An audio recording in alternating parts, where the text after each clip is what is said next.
कि चाणक्य ने कहा है कि दूसरों के एक्सपीरियंस से जो सीखते हैं ना, वो जल्दी आगे आ जाता है, क्योंकि खुद सब कुछ अनुभव करके सीखने के लिए जिंदगी काफी छोटी है। I did the same. 4 साल में हर एक टॉपर का इंटरव्यू देख लिया, चीजें समझ ली कि ऐसी कौन सी चीजें जो इन सब ने की है और ऐसी कौन सी चीजें हैं जो गलतियां हैं जो इन्होंने की और जो मुझे रिपीट नहीं करनी है। सो जब युद्ध के मैदान में हम उतरते हैं, इस चक्रव्यूह में उतरते हैं, तो अभिमन्यु की तरह नहीं, अर्जुन की प्रिपरेशन के साथ उतरना है कि हमें पता होना चाहिए कि इससे बाहर कैसे निकले। I did the same. College के 4 साल इंटरव्यूज देखे, ब्लॉग्स पढ़े, समझा कि इसमें कॉमन मिनिमम क्या है। वो जो कहानी अगर आपने सुनी हो कि शार्पनिंग द एक्स, रोज अगर आप पेड़ काटने के लिए जाते हैं तो you have to sharpen your axe, otherwise day by day आपकी जो एफिशिएंसी है वो कम होती जाएगी। 4 years in my college I sharpen my x, जिससे 1 साल में मुझे कहीं पे रुकना ना पड़े। This was the strategy. आज मेरे पास काफी मैसेजेस आते हैं, sir please give me your strategy. I am sure आप में से काफी लोगों ने किसी टॉपर्स को पूछा होगा, please share your strategy. Why? हर एक की स्ट्रेटजी अपनी खुद की होती है। अगर आज 990 लोग यूपीएससी में सिलेक्ट हुए तो यू विल गेट 990 स्ट्रेटजीज, क्योंकि हर एक की स्ट्रेंथ और हर एक की वीकनेस अलग है। You have to understand this. आप कभी डॉक्टर के पास जाते हैं बीमार होके, और कभी डॉक्टर को यह बोला है, सर जो आगे वाले पेशेंट को दी ना, मुझे वही मेडिसिन चाहिए। डिड यू से लाइक दैट? नो, क्योंकि उसकी बीमारी अलग है, मेरी बीमारी अलग है। सेम चीज विद यूपीएससी। आपकी स्ट्रेंथ और आपकी वीकनेसेस अलग है, किसी टॉपर की स्ट्रेंथ और किसी टॉपर की वीकनेसेस अलग है। Why should I walk on the same path, जबकि मुझे पता है कि वो मेरे लिए बना ही नहीं। I have to create my own path. मेरा यूपीएससी का जो बुक लिस्ट है वो अगर आप देखेंगे ना, तो यू विल फाइंड कि ये completely out of the box book list है। मैंने कभी लक्ष्मीकांत नहीं पढ़ी। आई नो यूपीएससी फ्रेटर्निटी के लिए ये बहुत बड़ा स्टेटमेंट है।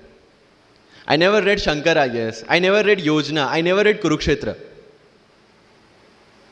आई didn't do writing practice for mains. मैंने मेंस में GS2, GS3, GS4 का एक पेपर, एक ऐसे और ऑप्शनल का एक पेपर लिखा है। That's all about my writing practice, because I knew what are my strength and what are my weaknesses. Mains में 3 चीजें होती है, handwriting, speed and content. When I was so sure about my handwriting and my speed, why should I waste my time on writing the papers? Instead of that, I focused on improving my content. Getting my point? So if you are the aspirant कि जिसको लगता है कि 3 घंटे में मेरे से paper finish नहीं होता, then go for writing practice. Then write as much as you can because you need that. But किसी टॉपर ने 50 पेपर लिखे हैं, 3 टेस्ट सीरीज ज्वाइन किया है, इसलिए मुझे भी करना पड़ेगा। No, that is not the rule in UPSC. किसी ने ये टेस्ट सीरीज ज्वाइन की, मैं वहां चला गया, किसी ने वो टेस्ट सीरीज की, मैं वहां चला गया। No, you have to create your own path, and this was the biggest part of my UPSC preparation. सुनो सबकी, करो मन की। This is applicability of your mind, क्योंकि आपकी स्ट्रेंथ, आपकी वीकनेस आपसे ज्यादा अच्छा कोई नहीं जानता। आपके पेरेंट्स भी नहीं, आपका सबसे क्लोज टीचर भी नहीं। आपको 3 बार चीजें पढ़ के समझ में आती है, किसी को 5 बार पढ़ के समझ में आती है, किसी को 1 बार समझ में आ जाती है। But I want follow the same path जो आगे लोगों ने फॉलो किया है, वो मेरे लिए बना ही नहीं है। I have create my own path. Getting my point? Yes और नो? सो जो मजदूरी है वो सड़क पे एक इंसान 12 घंटे गड्ढा खोद के भी करता है, और एक टॉप कंपनी का सीईओ भी 12 घंटे दिमाग चला के मेहनत करता है। लेकिन how he is different from that person on the road? Because he uses his mind. In UPSC we are suppose to do the same.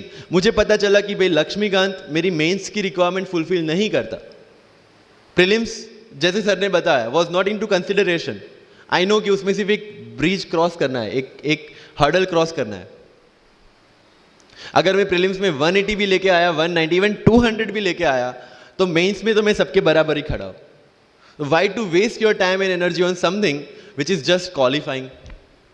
Instead of that, put your focus and energy to something, mains and interview, कि जिसकी वजह से आपको service मिलना है। Good marks in mains ensure that you are in the list,